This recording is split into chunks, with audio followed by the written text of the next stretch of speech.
ঈদ। ঈদ মুবারক। ঈদ মুবারক। মুবারক।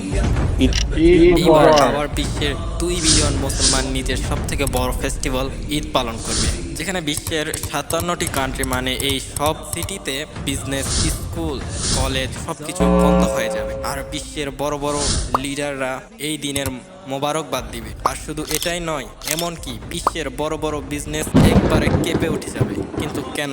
এর মধ্যে রহস্যটা কি? এই সব হওয়ার আসলে মানেটা কি? পুরো বিশ্বে এই সব কিছু হওয়ার কারণ শুধু একটি মানুষ, যার নাম ছিল ইব্রাহিম আলাইসাল্লাম। আজ থেকে প্রায় 4000 বছর আগে ইরাকের এলাকা উরে ইব্রাহিম আলাইসাল্লামের জন্ম হয়েছিল। আর উর কোনো সাধারণ সিটি ছিল না, এমনকি এটি তখনকার সব থেকে শক্তিশালী সিটি ছিল। এর কল্পনা এই কথা থেকে ভাবা যেতে পারে যে আজ থেকে 4000 বছর আগে যখন ইব্রাহিম আলাইসাল্লামের আবাদ ছিল, ওই টাইমের একটা টেম্পল আজও এখানে রয়েছে, যাকে জিগুরাত অফ উর বলা হয়। এটা এমন এক বিল্ডিং যাকে আজও বানানো অনেকটা কঠিন আর দামির কাজ হবে। আর এই বিল্ডিং এর শেপকে কপি করে ইউনাইটেড কিংডমের সিক্রেট এজেন্সি MI6 নিজের হেডকোয়ার্টার বানিয়েছেন। ইব্রাহিম আলাইসাল্লামের উর সিটিতে জন্ম নেওয়া হাজারো বছর পর্যন্ত শুধু তাওরাতেই লিপিবদ্ধ ছিল। কিন্তু আজ থেকে প্রায় 100 বছর আগে 1930 সালে সায়েন্টিস্টরা ইরানের ওই এলাকার থেকে কিছু অনেক ইম্পর্টেন্ট ট্যাবলেট পায়, যেখানে বারবার উর সিটির কথা বলা হয়েছে। সায়েন্টিস্টরা ওই ইনফরমেশনের সাথে সাথে আরও অনেক গুপ্তধন পান। এই ট্যাবলেট দ্বারা এটাও জানা যায় যে ওইগুলো 4000 বছর পুরনো, মানে প্রায় ইব্রাহিম আলাইসাল্লামের টাইমের সময়কার। ওই বিল্ডিংস, ইনফরমেশনস আর গুপ্তধনকে দেখার পর এখন বিশ্বের অনেকগুলো সায়েন্টিস্ট এই কথাটাই মানে যে এই সিটি মানে উর সিটি ওই জামানার সব থেকে পাওয়ারফুল এবং সব থেকে বড় সিটি ছিল। এর মানে ইব্রাহিম আলাইসাল্লাম কোনো গ্রামে না, ওই সময়কার বিশ্বের সব থেকে শক্তিশালী সিটিতে জন্ম নিয়েছিলেন। যেমন কি আজকেও নিউ ইয়র্কে জন্ম নিয়েছে। আর এই সিটিতেও ইব্রাহিম আলাইসাল্লাম কোনো সাধারণ বংশে বা সাধারণ কোনো ঘরে জন্মায়নি, বরং এক শক্তিশালী ব্যক্তির ঘরে জন্মিয়েছিলেন, যার ওই সিটির বাদশার সঙ্গে খুব ক্লোজ সম্পর্ক ছিল। কিন্তু ইব্রাহিম আলাইসাল্লাম যুবক থেকেই ওই সিটিতে একেবারে খুশি ছিলেন না, আর সবসময়ই ওই সিটির জ্ঞানীবানদের সঙ্গে ঝগড়া করতেন। কারণ এই সিটিতে মানুষ এক রবের ইবাদত না করে অনেকগুলো মূর্তির ইবাদত করত। আর এই মূর্তিগুলোর মধ্যে সব থেকে শক্তিশালী মূর্তি ছিল মারদুক, যাকে এরা সব থেকে বড় খোদা মানত। আর এই সব মূর্তির ইবাদতের জন্য এই সিটিতে অনেকগুলো টেম্পল বানানো হয়েছিল, যার মধ্যে এক আজাই সেট। এত আলিশান টেম্পল এখনো বিশ্বে উপস্থিত রয়েছে। একদিন ইব্রাহিম আলাইসাল্লাম নিজের লোকদের খুবই ইম্পর্টেন্ট পয়েন্ট জানানোর জন্য ওই সিটিতে এক টেম্পলের মধ্যে গেলেন আর এক কুড়াল নিয়ে এই সব মূর্তিকে ভেঙে ফেলে দিলেন, শুধু একটি ব্যতীত, সব থেকে বড় মূর্তি। আর এই কুড়ালকে ওই সব থেকে বড় মূর্তির উপর রেখে চলে গেলেন। যখন এই শহরের লোকগুলো এসে এই সব দেখলো, তখনই ওরা সোজা ইব্রাহিম আলাইসাল্লামের কাছে গেলেন। ইব্রাহিম আলাইসাল্লাম বললেন, হতে পারে এই বড় মূর্তিটি রেগে গিয়ে এই সব ছোট মূর্তিকে ভেঙে ফেলেছে। ওরা বলল, এটা তুমি কি বলছো? মূর্তি কিভাবে কিছু করতে পারে? ইব্রাহিম আলাইসাল্লাম বললেন, এক্স্যাক্টলি, যখন তুমি জানো যে এরা কিছুই করতে পারবে না, তাহলে এদের কাছ থেকে তুমি চাও কিভাবে? এই কথা শুনে এরা এত রেগে গেল যে ওরা ইব্রাহিম আলাইসাল্লামকে ইব্রাত বানানোর জন্য ওই সিটির বাদশার মাধ্যমে একটা অনেক বড় আগুন তৈরি করলো। এখানে একটি কনফিউজিং আছে যে ওই বাদশা নমরুদ ছিল অথবা নমরুদ ছাড়া অন্য কেউ ছিল, কারণ তাওরাত এবং কোরআনে এই কথার কোনো জিকির নেই। এখন যাই হোক, নমরুদ অথবা ওই সিটির যেই বাদশা ছিল, সে ওই সিটির সব লোকগুলোকে ডাকলো এবং তাদের সামনে একটা বড় আগুন জ্বালালো। এটা এত বড় আগুন ছিল যে ইব্রাহিম আলাইসাল্লামকে ফেলার জন্য কেউ তার কাছেও যেতে পারতো না। এই জন্য ওরা ইব্রাহিম আলাইসাল্লামকে দূর থেকে ফেলার জন্য একটা কাটেওয়াল বা এমনই একটি জিনিস তৈরি করলো যেন তাকে দূর থেকে ফেলে দিতে পারে।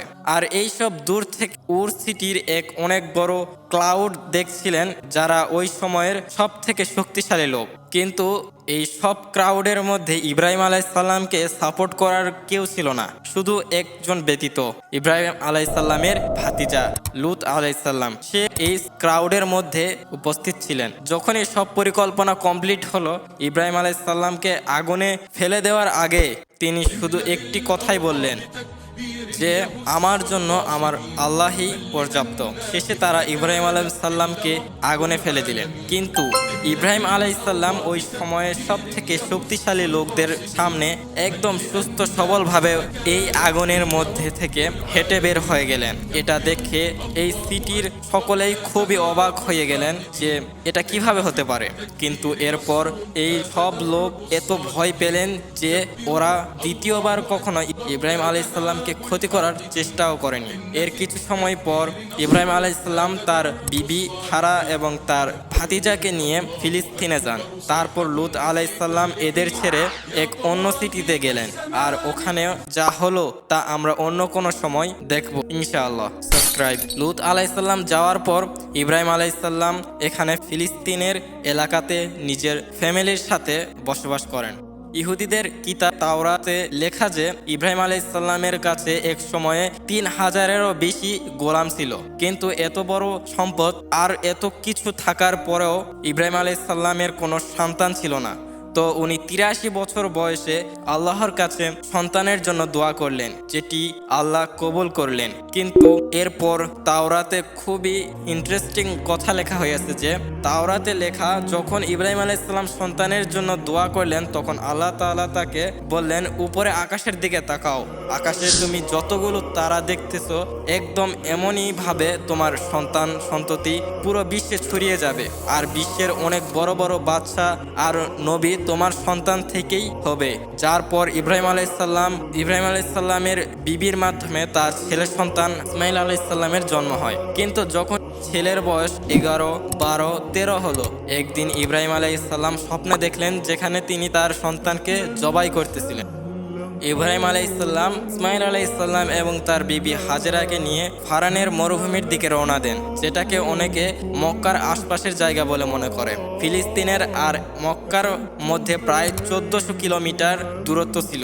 এর মানে তারা হেঁটে প্রায় 1 মাসের মতো সফর অতিক্রম করে, আর যদি ঘোড়ায় অথবা উটের মাধ্যমে সফরটি করে তাহলে তাদের প্রায় 17 থেকে 18 দিন লেগে যাবে।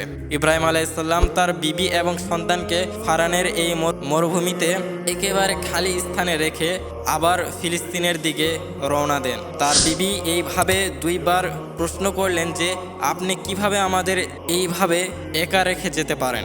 ইব্রাহিম আলাইসাল্লাম কোনো উত্তর দিলেন না। তৃতীয়বার যখন তিনি বললেন এটা কি আল্লাহর হুকুম ছিল, ইব্রাহিম আলাইসাল্লাম তাদের দিকে তাকালেন আর বললেন হ্যাঁ, আর তখনই ওখান থেকে চলে গেলেন। আর এর কিছুদিন পর তার বিবি হাজেরের কাছে পান করার পানিটুকু শেষ হয়ে যায়, আর ইসমাইল আলাইসাল্লাম যিনি একেবারে ছোট বাচ্চা ছিলেন তার অবস্থা তৃষ্ণায় খারাপ হয়ে গেল। এটা দেখে তার মা হাজেরা সাহায্যের জন্য সব থেকে কাছের পাহাড় সাফার উপর উঠলেন। ওখানে তিনি দূর দূর পর্যন্ত কাউকে দেখতে পেলেন না। এরপর তিনি ওখানে থেকে নেমে দ্বিতীয় পাহাড়ের মারওয়াতে ওঠেন। এইভাবে তিনি সাফা আর মারওয়ার মধ্যে 7 বার চক্কর লাগালেন।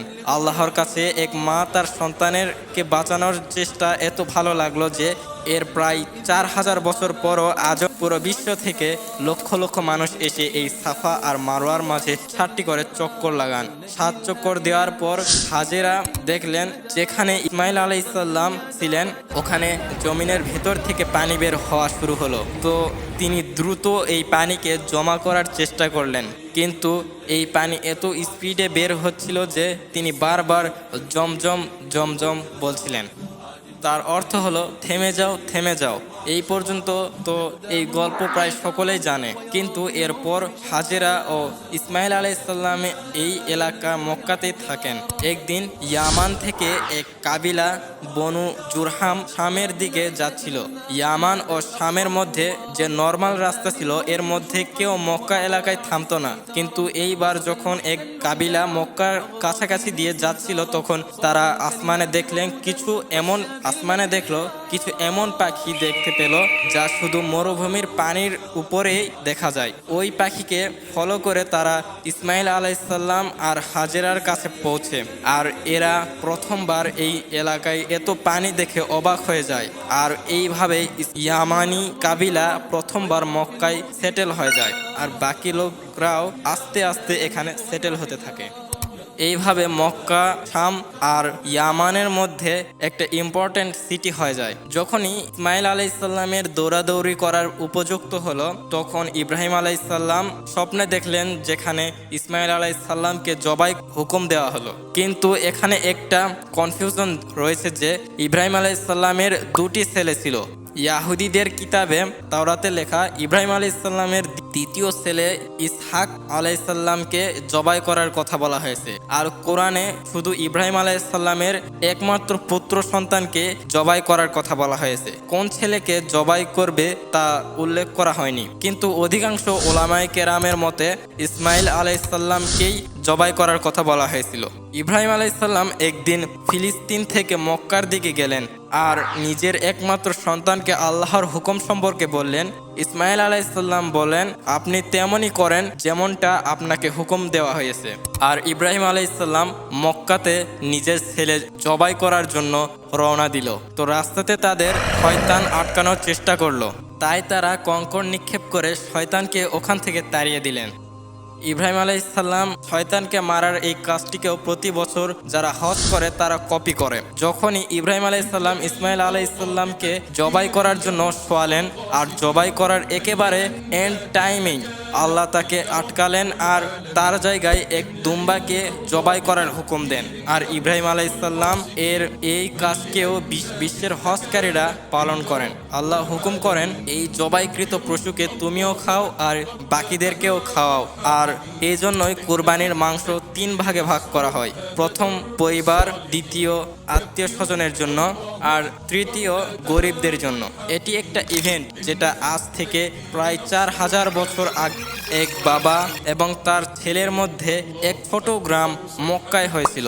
আজ প্রতি ঈদে সেই দিনকে সেলিব্রেট করার জন্য পুরো দুনিয়াতে বিলিয়ন বিলিয়ন ডলারের অর্থনীতি অংশগ্রহণ করে। মানে পাকিস্তানে 3 বিলিয়ন, ইন্ডিয়াতে 4 বিলিয়ন, বাংলাদেশে 5 বিলিয়ন, আর দুনিয়ার সব থেকে বড় ইসলামিক মুন ইন্দোনেশিয়াতে 14 বিলিয়ন, এছাড়াও সৌদি আরবে 6 বিলিয়ন আর তুর্কিতে 2 বিলিয়ন। আর এইভাবেই দুনিয়ার বাকি সব কান্ট্রিতে বিলিয়ন বিলিয়ন ডলারের বিজনেস হয়। কুরবানির এই ঘটনার অনেক বছর পর ইব্রাহিম আলাইসাল্লাম আবার ফিলিস্তিন থেকে মক্কার দিকে আসেন। তারপর আর এইবার তিনি তার সন্তান ইসমাইল আলাইসাল্লামের সাথে আল্লাহর ইবাদত করার জন্য এই সিটিতে ঘর বানালেন, যার নাম কাবা। তারপর ইব্রাহিম আলাইসাল্লাম ফিলিস্তিনে চলে গেলেন আর একদিন তিনি মৃত্যুবরণ করেন। ইসমাইল আলাইসাল্লাম এরপর আরব এইভাবে হজ করার জন্য মক্কায় আসতো আর সাফা ও মারওয়াতে যেত। আরবে লোক কুরবানিও করতেন, কিন্তু এখন 250 বছর কাটার পর এখানে লোক একেবারে ভুলে গিয়েছিল যে ওরা এইসব আসলে কেন করে। আর কাবা ঘরে ওই রকমের মূর্তি দ্বারা ভরে দেন যেভাবে ইব্রাহিম আলাইসাল্লামের সিটি উড়ে ভরা ছিল। আল্লাহ তাআলা তাদের মধ্যে একজন নবী নির্ধারণ করে, যিনি কাবা ঘরের সমস্ত মূর্তি ভেঙে ফেলেন আর সমস্ত আরবের স্মরণ করে দেন যে তারা আসলে কে, তাদের পিতা কে ছিল আর তাদের রব কে ছিল। যার পর আস্তে আস্তে পুরো আরব ইব্রাহিম আলাইসাল্লামের ধর্মের দিকে চলে এলো। আজ থেকে 4000 বছর আগে যে খালি আর বিরান মরুভূমিতে ইসমাইল আলাইসাল্লামকে ছেড়ে দেওয়া হয়েছিল, আজ ওই সিটিটি এমন দেখতে। আর যখন তাদের কাছে পান করার পানি ছিল না, আজ লক্ষ লক্ষ মানুষ এই পানি পান করে। তাদের কুরবানির কথা পুরো দুনিয়াকে কাঁপিয়ে তোলে।